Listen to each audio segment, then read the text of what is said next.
This is AFVN, serving the American fighting man with information and entertainment 24 hours a day from transmitters in Da Nang, Pleiku, Nha Trang, and the Key Network station in Saigon, Vietnam. AFVN Country Classic. June Stearns continuing things on a Monday afternoon in Da Nang. Your new lover. Hey, American Forces Radio.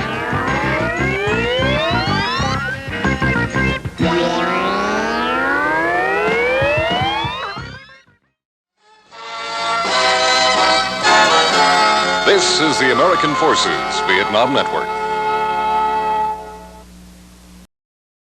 When did you go into the Army? Well, I was drafted and got my greetings letter from the president in, late 1970 and entered the Army in January of 1971. Wow. And what part of the country were you in when you were drafted? Well, still in Jacksonville. I've been in Jacksonville, except for the time that I was in the military. I always lived in Jacksonville, Florida. Jacksonville, Florida. I mean, by 1970, Ted is well behind us. The president we usually think of when we think of Vietnam, Lyndon Baines Johnson, he's not on the scene anymore. It's President Nixon. The protests are still going on. What, at that point, when you got the notice from the Army that you were being drafted, did you just assume that you would end up going to Vietnam in one way or another? Yeah, the odds were pretty high that I would wind up in Vietnam. Then when I got into the Signal Corps, virtually all their graduates from the Signal School were going to Vietnam. So it was pretty evident from the beginning that's where I would wind up. Yeah. And what did, at that point in 1970, when you're 18 or 19, something like that? Yeah, 20, 21, something like that. Okay, so you're in that area. At that point, before you actually put the uniform on, what did Vietnam mean to you, if anything? Well, the job I had immediately before joining was working for the city-owned municipal radio station. Of course, we read the news and had the hourly newscast, so I got a good dose of what was going on in Vietnam pretty much every hour on the hour when I was doing local radio. So it was not any big surprise. Were you interested to go over and see it for yourself, or was that something that was dreadful to you? You didn't want to see it? I was a typical draftee. I wanted to, if I had to go in and get out, because I needed to get on with my career. So it was something I had to put up with. And the greetings letter from the president kind of finalized it. Were you at all tempted to try to avoid going into the military? No, there really weren't many good options. You could go to Canada, but that's a lot of hassle. And I felt the most expedient and best thing to do was to get in and get out. Yeah. So you go into the Army in 70, and you're out right out of basic training. Then you go to school for what? Signal School at Fort Gordon, Georgia, near Augusta. And was it assumed that because you had done some radio work before you went into the military, that that's what you would do in the military? Did the military find that out and then immediately put you into radio work? Well, actually, the Signal Corps does not really do any radio production. They're responsible for the transmitters and the technical end of it. So I figured I might. Actually, I was trained to work on helicopter radios at the Southeastern Signal School at Fort Gordon. Right. That was the first job I had in Vietnam, was sitting in a big bench with test equipment and a warehouse type surrounding, repairing helicopter radios. Okay, so avionics, right, is what you were doing. Yeah, avionics. Avionics is what you were doing earlier. So when you first got to Vietnam, you were doing avionics work. You weren't doing work on the Armed Forces Radio Network in Vietnam. With a unit called AVL Central for aviation electronics, and they were in Phu Loy, which was maybe 15, 20 miles north of Saigon. So actually, the first I heard about AFVN having an opening, I was working on a helicopter radio one afternoon, and an announcement comes on saying, hey, they're looking for a few people for their staff. And so I thought, well, that might be a good job for me. So I wrote them a letter and went from there. Wow. You arrive I'm assuming you fly into Tensonoda in 1971? Actually, we came in through Cameron Bay. Okay. And we had to take sort of a roundabout route through several replacement stations, and finally wound up with Naval Central at Fuloy after about a week. But Cameron Bay down to Benoit, and then on to, well, Tensonoda, and then on to Fuloy. Okay. What was your first impression of Vietnam when you step out into the Vietnam air for the first time? What's the first impression you have? Well, the hot, muggy weather. Of course, I'm from Florida, so I'm used to that. But those seem to be a degree higher, kind of it's hard to describe, but really a humidity-laden atmosphere. And then, of course, by about the second night I was at the Cameron Bay replacement station, the mortar shells started coming in, and we had to all go into bunker. So it didn't take long to be welcomed to Vietnam with the incoming artillery. Wow. And so was that the moment when, of course, you know that you're going into a combat zone, but when those mortars come in after a couple nights, is that when it's really driven home to you in a concrete way that this is a war zone? Well, that and scurrying for the shelter for the bunkers that we went into. That Yeah. really hits home. How would you describe the general feel of things when you get to Vietnam? Because I think that by the time you get there, do you arrive in early 71, later 71? Actually, by the time I got through the signal school, it was September of 71 that I arrived. And so you were there during the Easter Offensive then? Oh, yeah. I was at the Quin Yon detachment of AFVN, which was one of the flashpoints of the Easter Offensive, which actually led to that detachment being closed down or reduced in force. And then I moved on to my second assignment. So I'm very familiar with the Easter Offensive. Well, I want to come back and ask about that. How would you describe the morale? And let me set it up this way. I've talked to veterans and a Donut Dolly, most recently with the Donut Dolly, who was there. Don't have the dates exactly right, but just for the sake of making the point, something like she's there in 67, and then she's back in later 69, 70, something like that.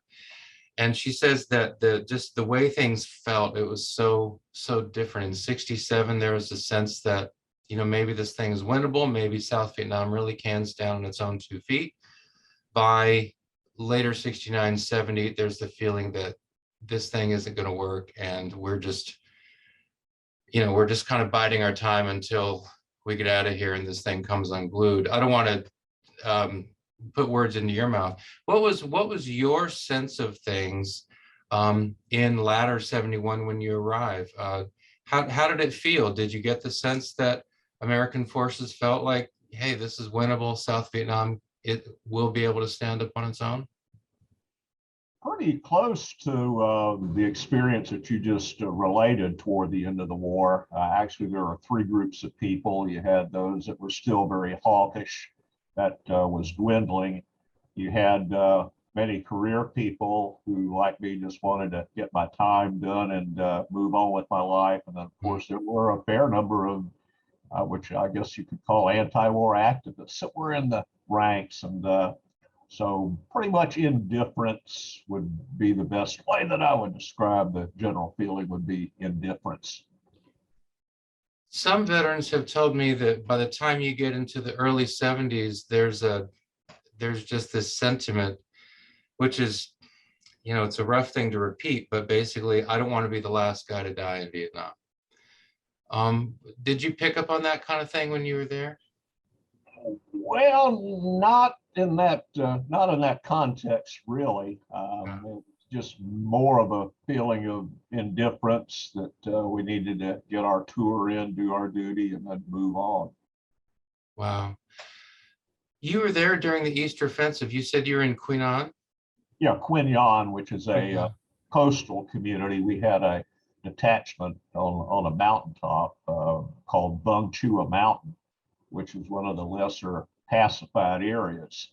And that was really as far as eating food out of cans for a couple of weeks and sleeping on the floor of a relay station on a sleeping bag. And then in the midst of all this, trying to keep the TV station running so the troops would have something to watch and the radio on the air. It was quite a challenge. We were able to do it, but it was quite an experience, and the outcome was not always definite.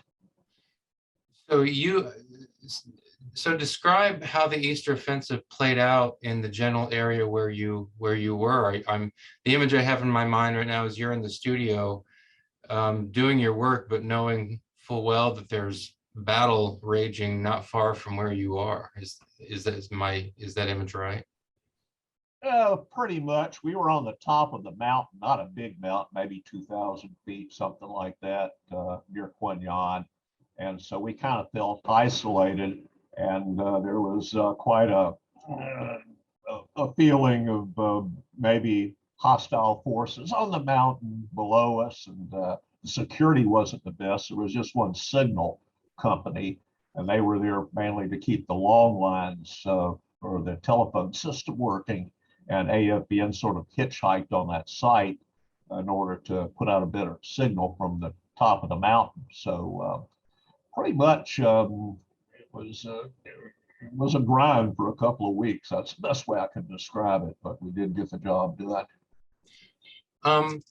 Was there conversation that because you don't know how the Easter Offensive is going to unfold as it's unfolding, was there conversation that if such and such thing happens, then we put the microphones down and pick the weapons up?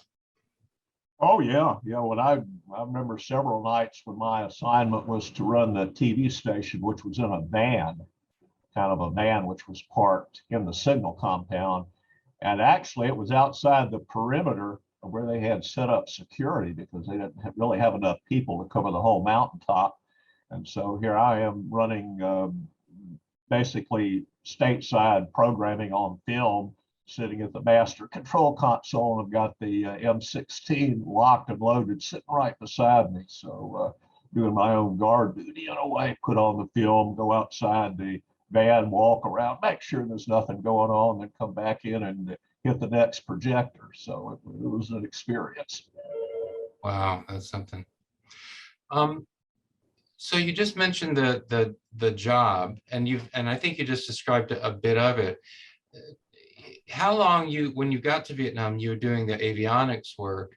How long did you do that before you switched over to communications, radio, TV?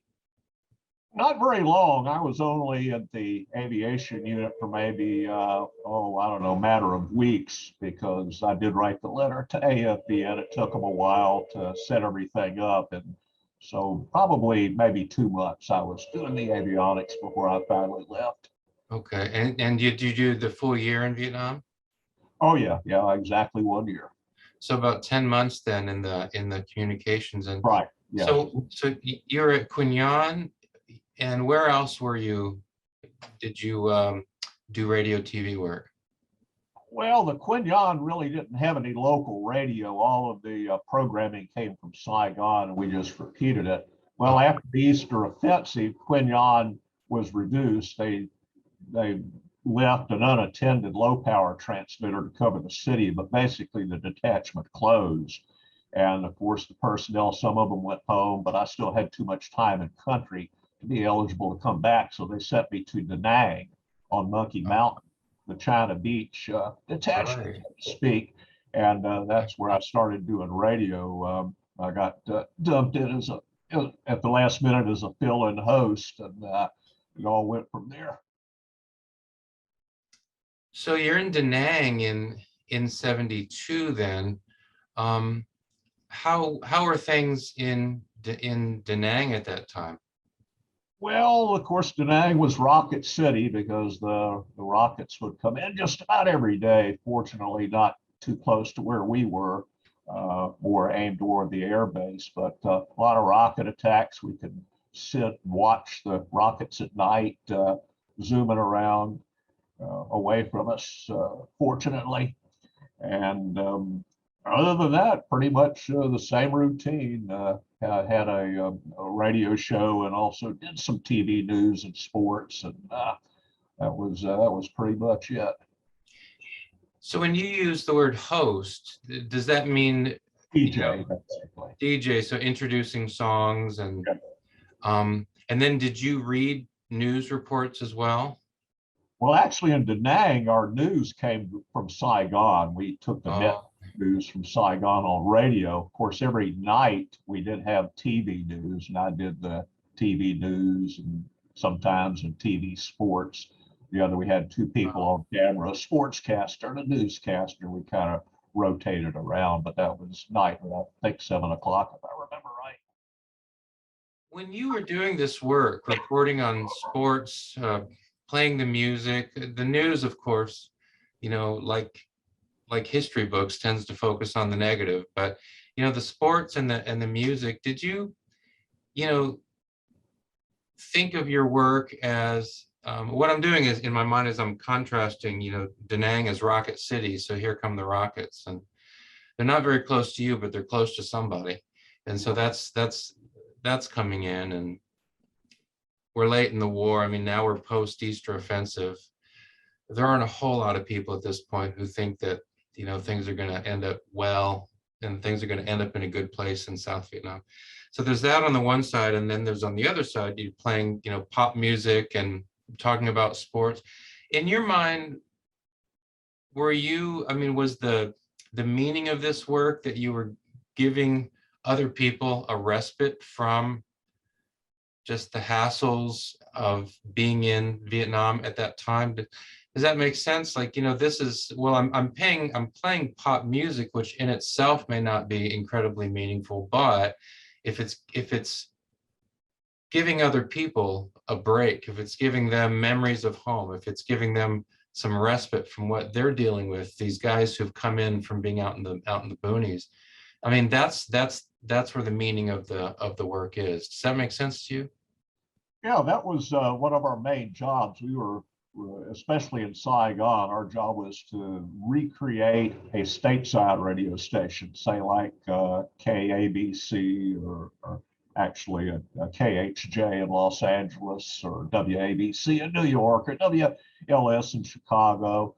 In fact, we had several announcers from rather large stations that served at AFVN throughout 10 or 12 years, and it was under military control. So that was our job, was to, in fact, some of our jingles billed us as the voice of home. So we had the stateside survey, which kept up with all the latest hits, and of course, news on the hour. But one thing you have to realize, in Vietnam, at that point, there really was no alternative. It was AFVN or nothing as far as hearing from the States. You had a few people that had tape recorders that bought reels of music at the PX or had them sent from home, but actually you were pretty much it as far as linking the troops back to the United States, and we took that job very seriously. Pat Sajak had a very interesting comment on one of his interviews that there was a speech from Richard Nixon that somehow the switching didn't work right, and Nixon got cut off before he wished the troops in Vietnam to have a very Merry Christmas. And the bottom line was Pat Sajak in his earphone was probably the only one that heard that. Nobody in Vietnam ever heard that announcement. So that kind of summed it up. We were it. No, of course, no internet. There were no other English language stations unless you had a shortwave receiver and a big antenna. So we were the link to the world, and we took that job very seriously. Wow. Have you heard, over the years, I imagine you've talked with other Vietnam vets, and have you heard stories from guys who related a memory they had about stuff they heard on the radio and how it was meaningful to them? Sure have, and it's interesting. The thing that is most often quoted was a serial comedy feature called Chicken Man that ran in the late 60s on stateside radio stations. And that was one of the main first things that people remembered about AFVN was listening to those episodes of Chicken Man, the white-winged warrior. Name was Benton Harbor. Of course, we also had Tooth Fairy, which was another similar feature produced by Dick Orkin through WCFL, WLS. It was syndicated all over the United States. The Tooth Fairy isn't here, sir. I don't know. We haven't seen him for several weeks. A what? Are you saying a tooth under a pillow? Well, tell your child the Tooth Fairy's on vacation and can't pick up his tooth right now. Tell your child that... Then why are you calling your tooth? Sir, if you'll forget about the Tooth Fairy this time, I'll see that the Easter Bunny brings you a real nice basket this year. With 2 chocolate bunny rabbits. You're welcome. Nurse Durkin, I met him. I met the famous person. He was standing in the broom closet next door, and I said, hello. Doctor. Yes? Who are you talking about? The famous person next door. The one everybody's trying to guess? Yes, I took over some milk and cookies as a good neighbor gesture. You mean the big drawing is finally over? Oh, no, it's still going strong. Then how did you get Well, he invited me to step into the broom closet where he's waiting to be guessed. I see. However, the other people in the closet made me promise not to reveal his name, and I swore I wouldn't. Very good.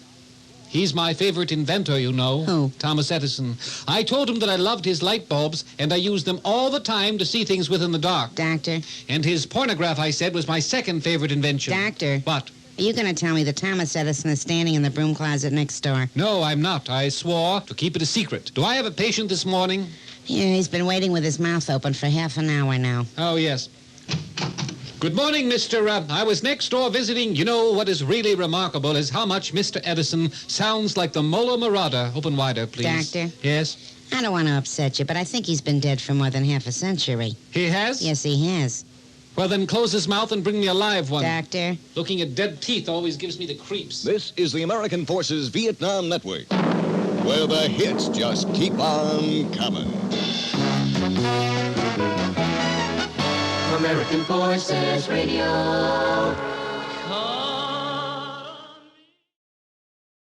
Started doing some radio in Saigon, and so that was my last studio assignment. The last half of my tour, the last 6 months or so, was in Saigon at the network headquarters. In Saigon. And did you get out into the city much? Were you based there at Tan Son Nhut? No, actually, our quarters were downtown in hotels, old French hotels. These were not luxury hotels, but they were certainly a cut above the troop housing out at Tan Son Nhut.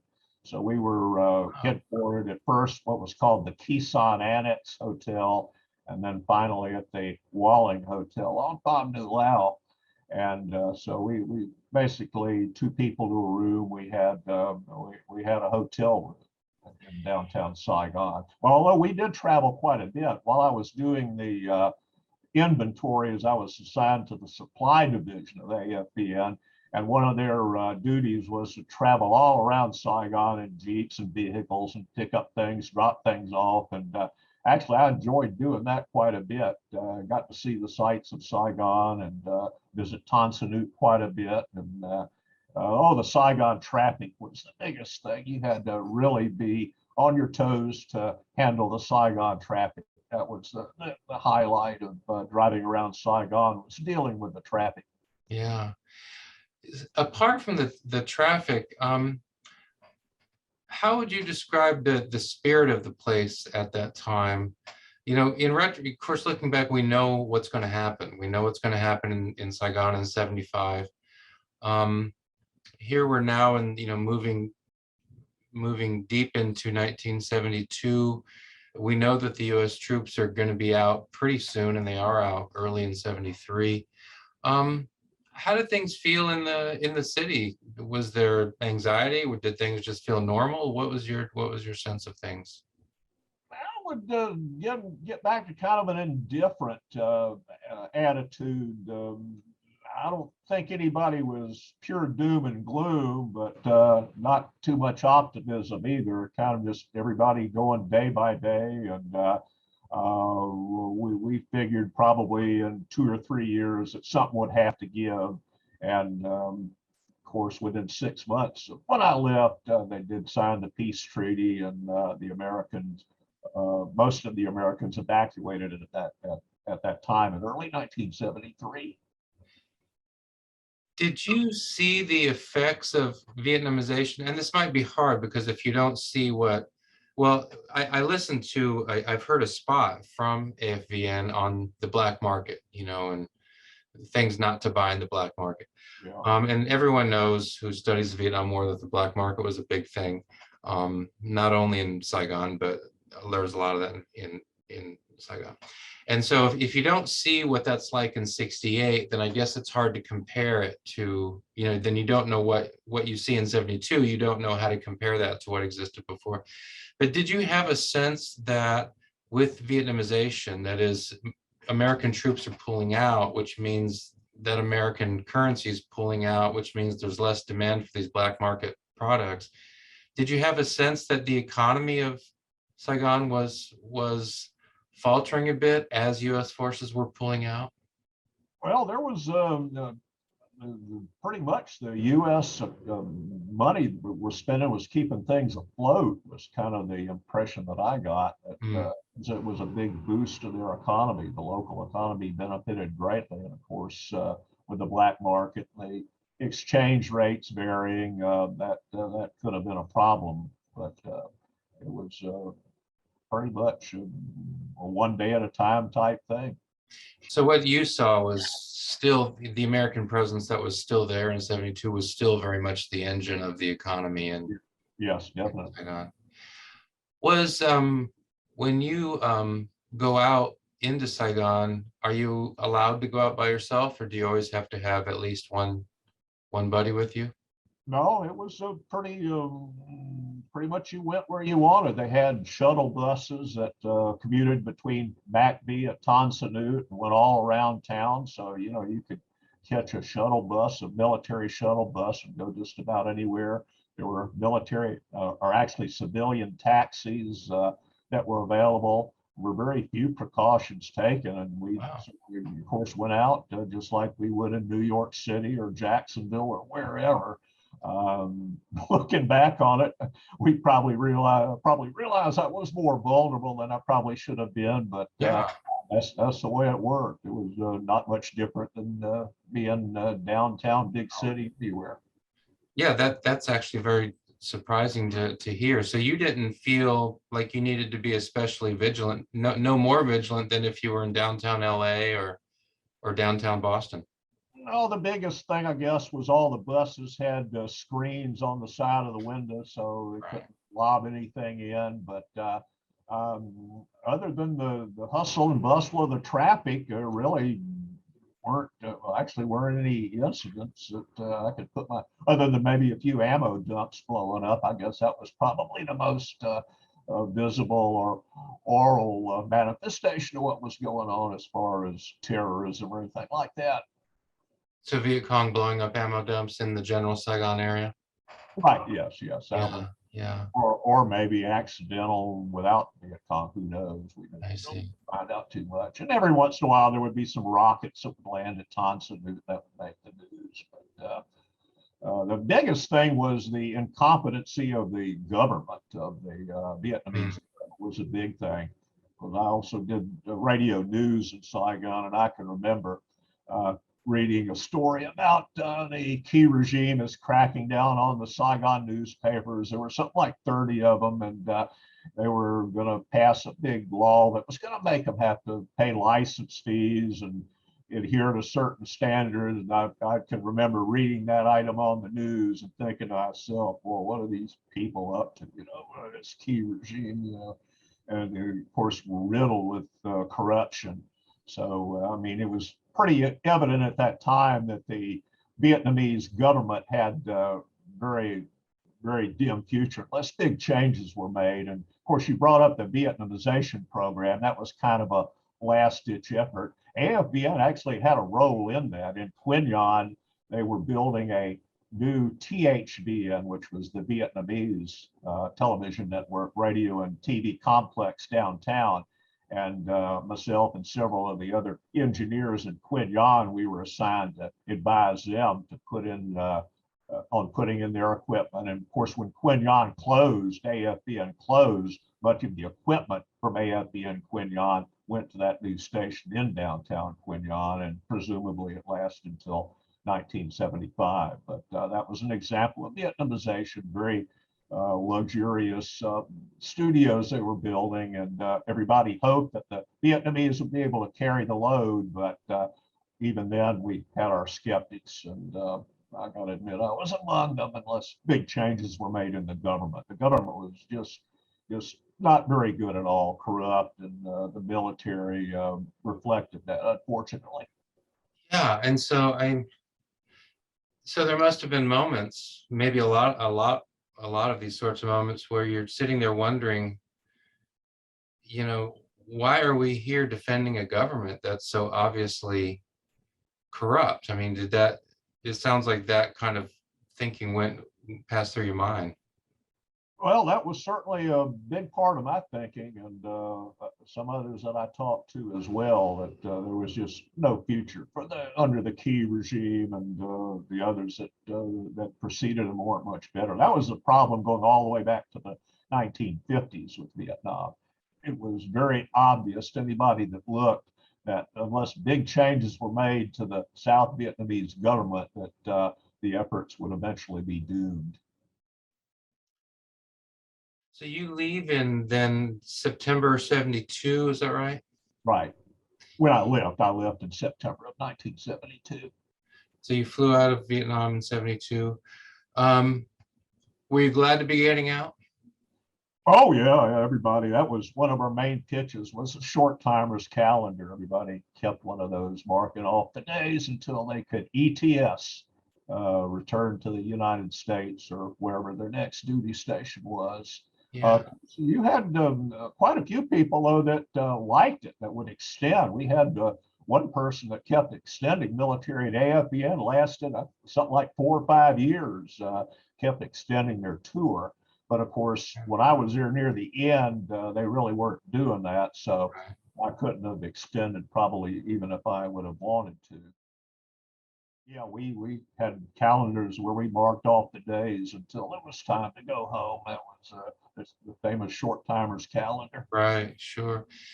Do you have any recollections? I'm thinking now of the flights. The flight to, you fly into Cam Bay, so the flight to from the States that, I'm sure you have to stop along the way, but then you make it to Cam Bay.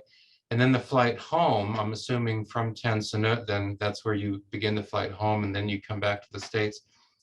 I've talked to flight attendants who worked on those planes, and they would say that the flight over, just how the flight felt, the flight over felt very different from the flight back. And I mean, one of the things that happens on the flight back, they say, is after about 10 minutes, almost everybody's asleep for the next 12 hours, something like that. But do you have any recollections of those flights? And then do you have a recollection of just the flights feeling very different, the flight to Vietnam, the flight home from Vietnam? Well, first, the flight over, I went to Port Louis, Washington, near Seattle. And it was, I think, a Sunday night about 8 o'clock. We finally got on the plane. We went to McChord Air Force Base, which was nearby, to catch basically a commercial contract flight. And some believed that we would go via Alaska. Others said Hawaii. Nobody in the cabin was sure. But anyway, we landed in Honolulu for a couple of hours. That was the first stop. The second stop was Clark Air Force Base in the Philippines for 3 or 4 hours. And then the final hop was from Clark Air Force Base to Cam Bay. And the attitude, pretty much bum and indifferent, I guess, was kind of the feel. It was the one day at a time type of outlook. And as you said, the flight back was on a happier note. The biggest thing was that finally, when those wheels went up and we were in the air, big cheer went up. That was probably the most memorable thing.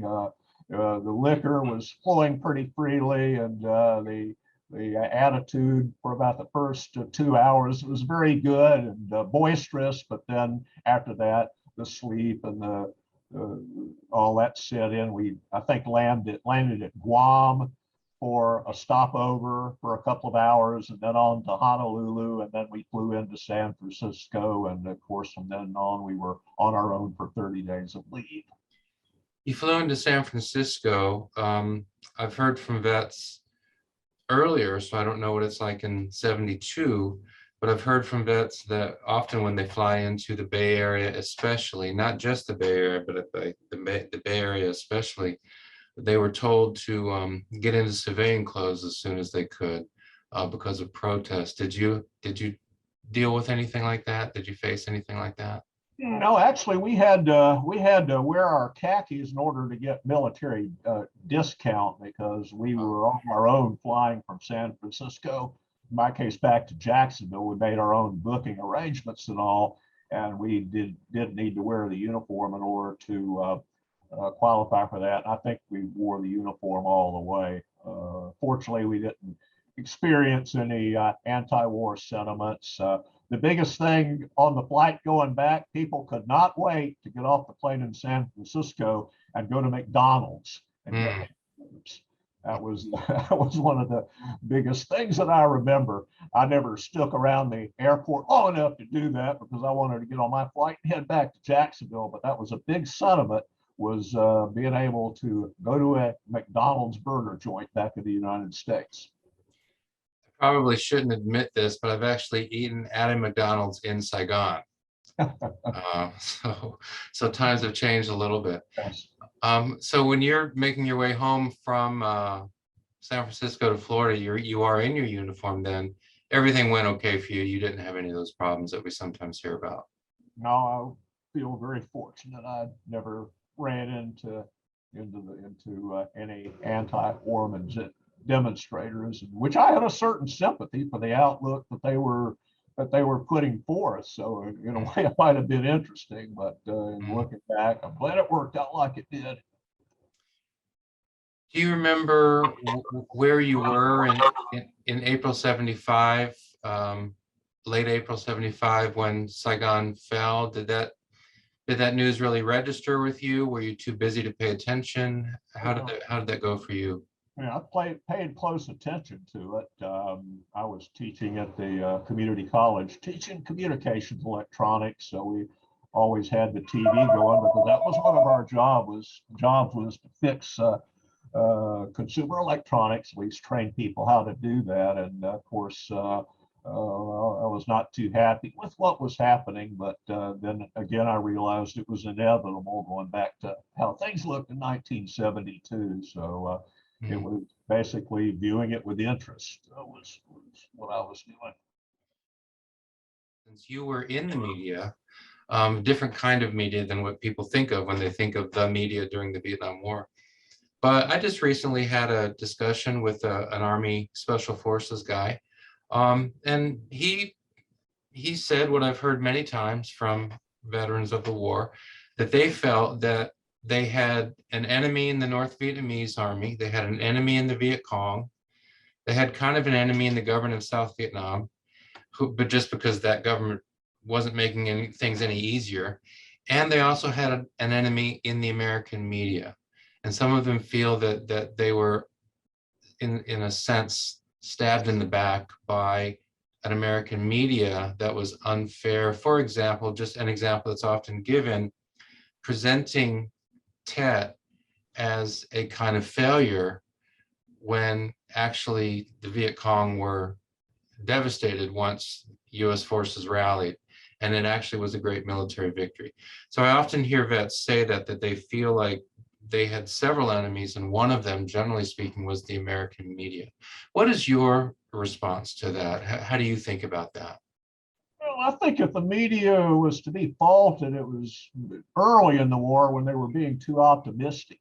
I think that at least from what I could tell, the media overall was pretty much middle of the road. And the biggest fault was, again, missing those early warning signs and coming out with a light at the end of the tunnel and all that stuff that they peddled for 4 or 5 years. And then Vietnamization came along. So if there was any dereliction on the part of the media, I think it was earlier in the war rather than later. But overall, pretty much fair game, and the media did its job on a collective basis. For all that you've said about, your feelings about the war, and these are common feelings, that this was a big mess. When you look back on your service in Vietnam, is that something that, as complicated and as rough as the war itself was, when you just isolate it and look at your work in Vietnam, is that something that you're proud of? Yeah, we had a job to do. Our job was to go over there and, first of all, keep the helicopters flying. I was glad to do that, to be a part of it. I was glad to be a part of bringing a little slice of home to the American service person in the combat zone. So, I did the job the best that I could, and whatever happened after that, I had no control over. On AFVN and the Orient Express, I'm Army Specialist Billy Williams. I've got the hits for you. From our stateside survey, number 15, The Who, Joined Together.